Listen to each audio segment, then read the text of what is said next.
Thank you for watching, liking, commenting, sharing, and subscribing right now. Hey, this is Chris Pirillo here with 2 hands on the wheel and 4 eyes on the road, kind of in the middle of a traffic jam. That's one of the reasons why cars are passing me.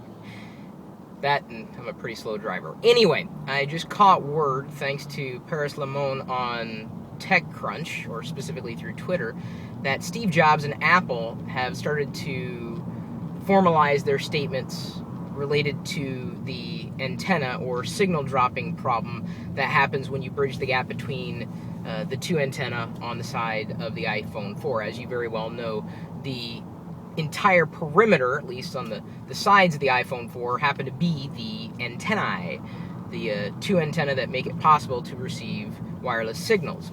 And when you bridge that gap, or at least for some users who bridge that gap, in certain areas and in certain conditions, your signal can drop to 0. I didn't think that this was possible with my iPhone, and then, lo and behold, it happened to me.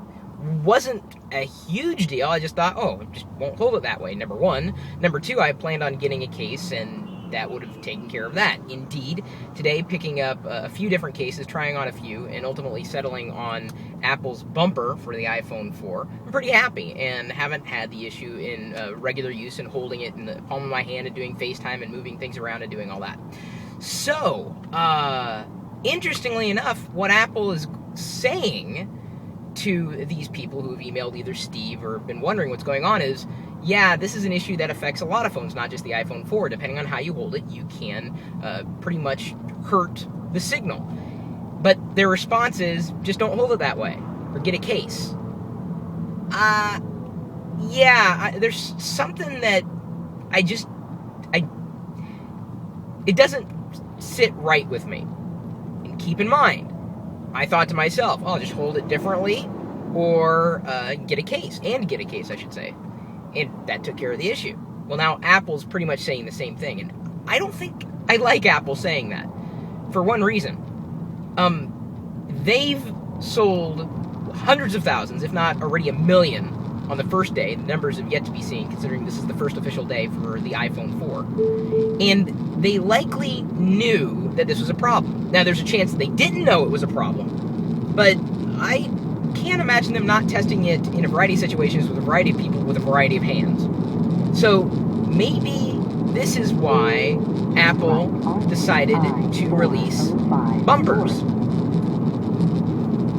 Interesting. So they know there's disease, but don't worry, they've also got the cure. Now, if any video is ever going to settle once and for all that I'm not a fanboy of any one company or another, this would be it. I think Apple's made a pretty big mistake here, if that is their stance. It's too easy to hold the phone, quote-unquote, the wrong way. And I even mentioned this in another video that I recorded earlier this week on another phone, saying I don't want to think about how to hold a device. I should just be able to hold it however it feels comfortable. And iPhone users, or at least iPhone 4 users, are discovering this right now. And the fact that Apple's official stance is, well, we've got a solution for you, and we'll sell it to you for about $30. Yeah, I bought one, but I bought one on my own volition because I wanted one. I don't like the fact that I kind of feel like I need one now, and that Apple's selling it extra.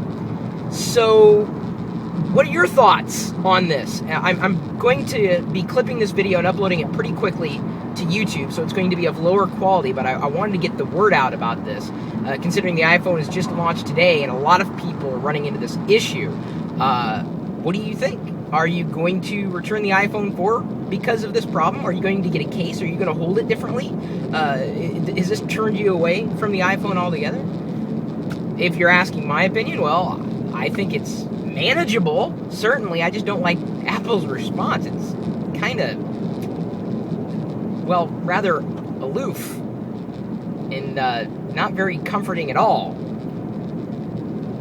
So, just interested in what everybody has to say. I know there are fanboys and haters out there, but you gotta admit, this doesn't sound like it's going to be a fun time for Apple. In fact, I wouldn't be surprised if at some point in the future they issue refunds for all the bumper purchases or give the bumpers out for free. That can't cost them all that much money.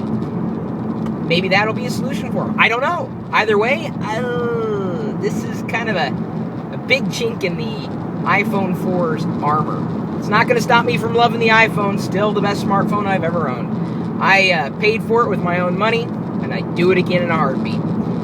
It's just the best thing out there right now, in my humble opinion. Even with this issue that I'm not very happy with Apple's response to.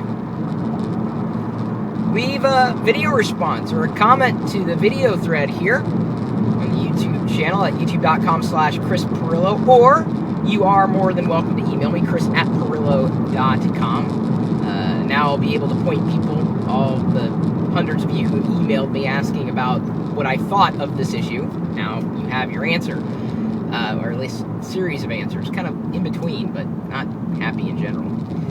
We've got geeks.pirillo.com, it's a community of tech enthusiasts. You're more than welcome to join us there. Lockergnome.net, where you can ask questions and give answers. Hopefully this video will turn out okay. I realize the sun is coming in here. The sun here in Seattle, go figure. It's the first time I've seen it all year, and it happens to be on the day that I'm recording a video in my car. And you know, we've got coupons.lockergnome.com, where you can save money on just about anything. If you have to spend the money on something, you might as well save it. I can save you money on just about anything you want to buy, actually. Drop me a line. You got my email address. And you've got pocket.pirillo.com, where you can pull in the live video feed with the chat room. I-405 North. I keep a human being living in my car to tell me where I need to go. Yeah, because that's how I roll. If you'd like to join us in the chat room, we are typically talking tech 24 hours a day, 7 days a week, and that's where I sit at live.pirillo.com. We'll see you later.